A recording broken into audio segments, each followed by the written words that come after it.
గౌరవనీయులు రాష్ట్ర ముఖ్యమంత్రి వర్యులు యనుమల రేవంత్ రెడ్డి గారు కార్యక్రమానికి విచ్చేశారు. వారిని సాదరంగా ఆహ్వానిస్తున్నాం. అలానే ఈ కార్యక్రమానికి వచ్చిన ఉప ముఖ్యమంత్రి గారు వారు చాలా సజెషన్స్ కూడా ఇవ్వడం జరిగింది. చాలా మీటింగ్స్లో ప్రతిసారి ఎంఎస్ఎంఈస్ గురించి వారు మాట్లాడుతూ ఉంటారు. వారిని కూడా సాధారణంగా వేదికపైకి ఆహ్వానిస్తున్నాం.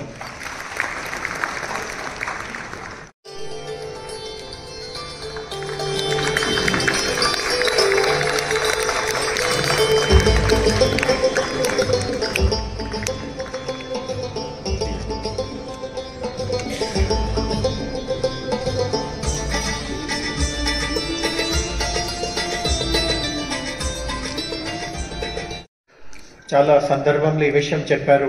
ద టీఎస్ ఐపాస్ ద్వారా ఎంఎస్ఎంఈస్ రాష్ట్రంలో ఉన్నటువంటి ఎంఎస్ఎంఈస్కి ప్రత్యేకంగా ఏమాత్రం బెనిఫిట్స్ లేవు. ఎక్కువగా టీఎస్ ఐపాస్ లాంటి కార్యక్రమం ఉపయోగము పెద్ద పెద్ద కంపెనీస్కి వస్తూ ఉన్నాయి. కాబట్టి ప్రత్యేకంగా ఒక ఎంఎస్ఎంఈస్ కోసం ఒక పాలసీ మన రాష్ట్రంలో ఉండాలి. అండ్ ఇతర రాష్ట్రాల్లో ఎట్లాంటి పాలసీస్ ఉన్నాయో వాటికంటే కూడా మంచి పాలసీస్ ఉండాలి, మంచి పాలసీస్ ఉండాలి. సో ఈ పాలసీ తయారు చేసే క్రమంలో ముఖ్యంగా చాలామంది ఇక్కడ ఎంఎస్ఎంఈ ప్రతినిధులు ఉన్నారు, వాళ్ళకి అవగాహన ఉంటుంది. ఎంఎస్ఎంఈ పర్ఫార్మెన్స్ని అధ్యయనం చేయడానికి సాధారణంగా కొన్ని అంశాలు ఉంటాయి. ఉదాహరణకి ఎంఎస్ఎంఈ భాగం ఎంత ఉంది, రాష్ట్రంలో ఉన్నటువంటి ఉపాధి కల్పనలో ఎంఎస్ఎంఈ భాగం ఎంత ఉంది, రాష్ట్రం నుంచి జరుగుతున్నటువంటి రాష్ట్రంలో కొత్త పేటెంట్స్ ఫైల్ అవుతూ ఉంటే, కొత్త ఆవిష్కరణలు జరుగుతూ ఉంటే దాంట్లో ఎంఎస్ఎంఈ భాగస్వామ్యం ఎంత ఉంది. సో ఇట్లాంటి పరిణామాల మీద ఎంఎస్ఎంఈ పర్ఫార్మెన్స్ని మనము సాధారణంగా బేరీస్ వేస్తాము. సో ఎన్నైనా మంది నుంచి వాళ్ళకి ఆఫర్స్ వస్తాయి అంటే ఏదో ఒక కంపెనీని వాళ్ళు సెలెక్ట్ చేసి అక్కడ నుంచి వాళ్ళకి ముడి సరుకులు రావడం మొదలవుతుంది. కానీ ఎంఎస్ఎంఈస్కి రా మెటీరియల్ పొందడం కూడా చాలా ఒక క్లిష్టమైన పనిగా మారుతుంది. సో దాంట్లో ప్రభుత్వం ఏం చేయవచ్చు. అదేవిధంగా టెక్నాలజీ అంటే చాలామంది నిపుణులు మాకు ఏం చెప్పారు అంటే ఈరోజు ఫస్ట్ 5లో మనము లేము. దానికి ఒక ముఖ్యమైన కారణం ఏముంది అంటే ఇక్కడ ప్రొడక్టివిటీ తక్కువ ఉంది. ఎందుకంటే వాళ్ళు వాడే టెక్నాలజీ చాలా పాతకాలంది. అంటే ఒక నిపుణులు ఒక రకంగా జోక్గా చెప్పారు, నేను కొన్ని ఎంఎస్ఎంఈ ఇండస్ట్రీస్కి వెళ్ళాము, మాకు ఏం అనిపించింది అంటే మేము 19వ శతాబ్దిలో ఇప్పుడు అడుగు పెడుతున్నట్టుగా ఆయన చెప్పారు. సో పాత టెక్నాలజీ నుంచి మనము లేటెస్ట్ టెక్నాలజీ వైపు వెళ్లాల్సిందిగా ఉంటే ఖచ్చితంగా దానికి ఖర్చు ఉంటుంది, కొంత డబ్బు ఖర్చు పెట్టాల్సిందిగా ఉంటుంది. కానీ ఆ పెట్టుబడి పెట్టడం వల్ల మంచి ఫలితాలు కూడా వస్తాయి.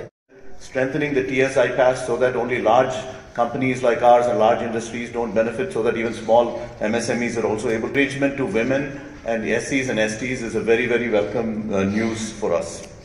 So I would for coming up with such a progressive policy. We look forward to insightful discussions. We are having interactions later on this afternoon. Honorable Minister for Industry.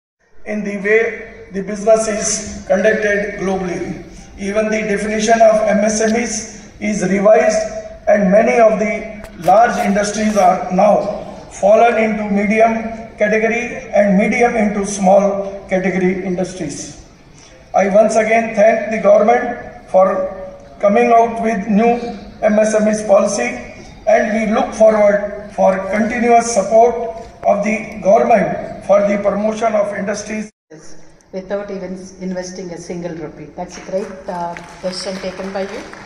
And in the same line, sir, I heard in one of your speech that you wanted to make 1 crore crorepati's.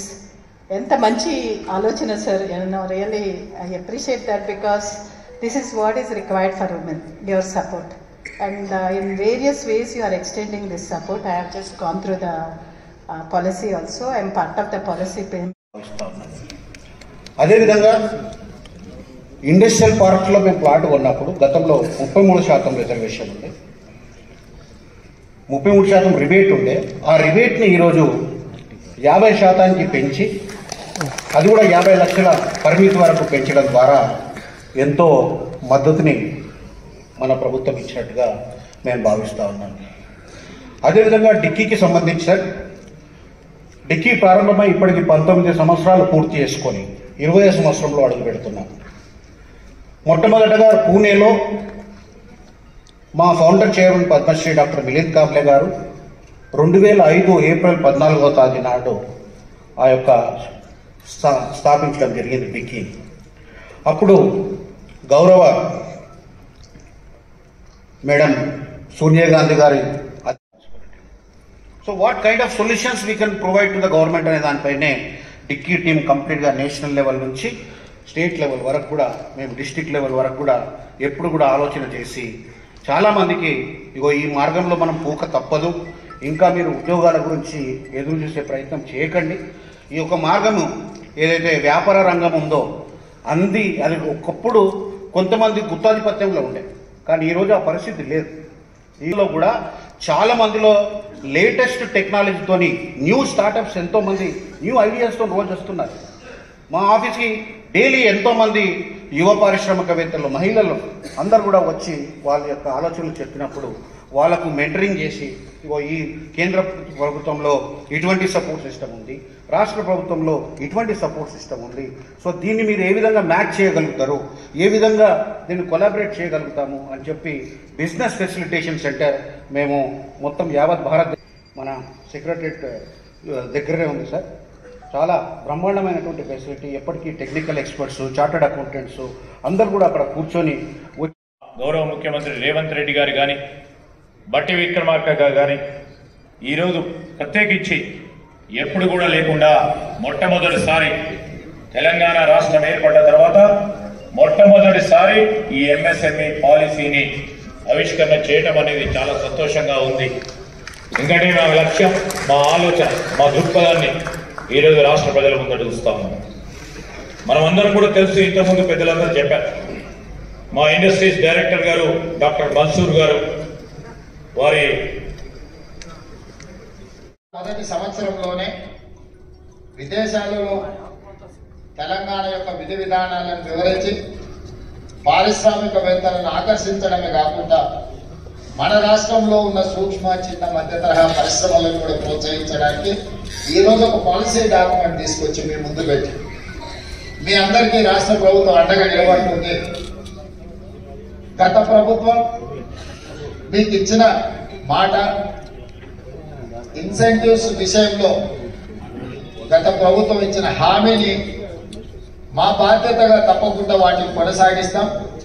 వాటిని మీకు చెల్లించే విధంగా రాష్ట్ర ప్రభుత్వం ముందుకు వెళ్తుంది. ప్రభుత్వం అనేది continuous process, government is continuous process. Technical గా అనుభవం ఉన్న వాళ్ళకి చూస్తే 40-50 వేలకు తక్కువ కాకుండా ఎవరు రావడం లేదు. అంటే ఎక్కడైతే సాంకేతిక నైపుణ్యం లోపించిందో వాళ్ళకి ఉద్యోగ అవకాశాలు రావడం లేదు. అందుకే వాళ్ళందరికీ కూడా స్కిల్ అప్గ్రేడ్ చేసి వాళ్ళకి శిక్షణ ఇవ్వడం ద్వారా పరిశ్రమలకు సాంకేతిక నైపుణ్యం ఉన్న నిరుద్యోగ యువకులను అందుబాటులోకి తీసుకొస్తే పరిశ్రమలు బలపడతాయి, పరిశ్రమలలో ఉత్పత్తి పెరుగుతుంది, తెలంగాణ రాష్ట్ర ఆర్థిక విధానం పెరుగుతుంది అని మా ప్రభుత్వం బలంగా విశ్వసించడం వల్ల ఈ రోజు ఆ విధానాన్ని కూడా తీసుకొని ముందుకు వచ్చినాం. ఇదే కాకుండా ఈరోజు వ్యవసాయం